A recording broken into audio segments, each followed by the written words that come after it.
the most famous peninsulas in the world is Italy, a part of southern Europe that juts out into the Mediterranean Sea. Let's take a closer look at this land that is shaped like a boot. Three sides of the peninsula are surrounded by water. The Tyrrhenian Sea on the west and the Adriatic Sea on the east form most of Italy's long, irregular coastline. At the northern end of the peninsula, the great mountain chain of the Alps separates Italy from the rest of Europe. The Alps have long been a military barrier on Italy's northern boundary. Along the length of the peninsula is another range of mountains. These are the Apennines, sometimes called the backbone of the peninsula.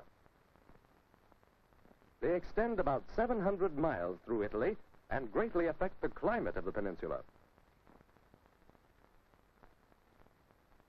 In the north, the Apennines block the cold winds from Central Europe, thus helping to make the western side of Italy warmer than the eastern slope. This effect is felt less in the south, where the Mediterranean Sea helps produce a warm Mediterranean-type climate throughout the lower part of the peninsula. This is southern Italy, mostly a warm, mountainous land with poor soil. Small farmhouses on the hill slopes are a common sight in southern Italy. And common, too, are groves of citrus trees. Many of the people in this part of Italy depend on semi-tropical crops such as oranges, lemons, and olives for their living. In this Mediterranean climate, which is similar to that in California, there are many citrus groves like this one. Beyond the orange trees in the far distance, we can see one of southern Italy's most famous volcanoes, Mount Vesuvius. Vesuvius is located here. It overlooks the harbor and city of Naples, the largest port in southern Italy. The view of Vesuvius and the harbor of Naples is famous as one of Italy's most beautiful scenes. But Naples is also a busy commercial city. Ships from all parts of the world carry goods to and from this port. Among the products shipped from southern Italy are crates of oranges. Naples is the trading center for most of southern Italy, and it is also a tourist center for people who visit Mediterranean countries. The old streets of the city are crowded with the people of Naples. Along the ancient streets and marketplaces, shoppers buy goods at open stands. In contrast to the old city are the newer sections of Naples, with broad streets and modern buildings. Like many cities of Italy, Naples has had a long history. It was an important harbor 2,000 years ago, when Italy was the center of the Roman Empire. The ancient capital of that empire, Rome, is still the most important city of the peninsula. Rome, the city on the river Tiber, has been the capital of Italy since ancient times. This forum in Rome was once the governmental center of the Roman Empire, and modern Rome is still a center of culture and learning. To its libraries and museums come people from many lands. To the University of Rome come students from Italy and other countries of Europe. Rome is also a city of religion.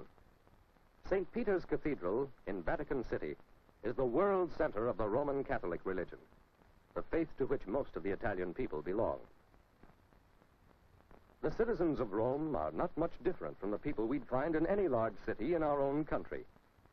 At the flower stand, we meet an old man who sells flowers, a workman employed in a government building, and a student of the University of Rome.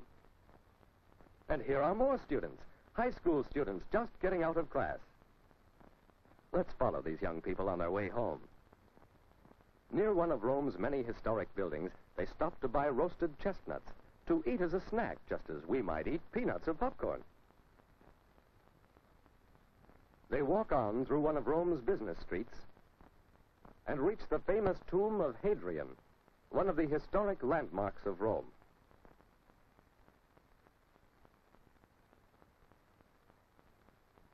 And then they cross the bridge of San Angelo, one of the oldest spans over the river Tiber. The the river which flows through the capital city of Italy. Far north of Rome is the most important river of the peninsula, the Po River, flowing through the Po Valley, the most fertile region of Italy. Lying east of the Apennines, the valley is exposed to the cold winds from Central Europe. Among the different kinds of farming in the Po region is the growing of mulberry trees. The leaves of the mulberry are used to feed silkworms. These are silkworm cocoons from which threads of silk are unwound. The climate here, as in Japan and China, is suitable for silkworm culture. But the Po Valley is most important for its food crops. Wheat is a leading crop in the Po region. So much wheat is grown here that the Po Valley is sometimes called the breadbasket of Italy.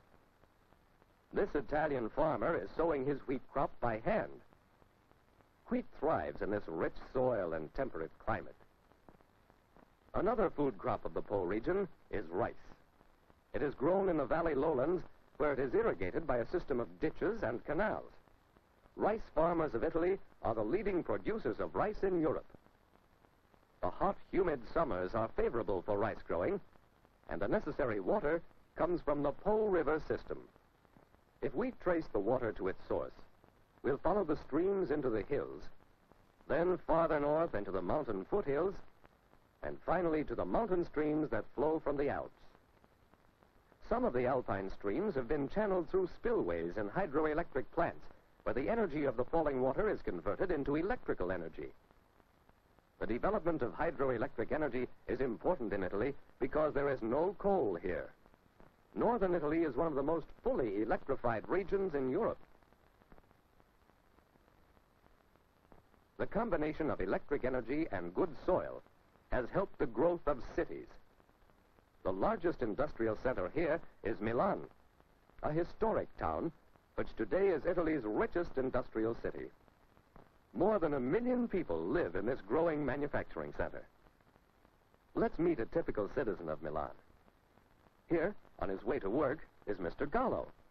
Let's go along with Mr. Gallo through the streets of Milan. The factories here produce many textiles, such as cotton, silk, and wool. Here, too, are mills where the wheat and rice of the Po Valley are processed. Milan also manufactures heavy industrial products of steel and iron. Mr. Gallo works in the silk industry, which depends, of course, on the raw silk produced in the Po Valley. The machine he operates is one of many that are powered by electricity. Mr. Gallo runs a machine which prints a design on the silk cloth. Just as the production of silk in the Po Valley provides Mr. Gallo with work, so the various crops grown in the valley provide him and his family with food. Meals often include rice or wheat products such as macaroni and bread. Mr. Gallo's home is lighted by electricity from hydroelectric plants in the north.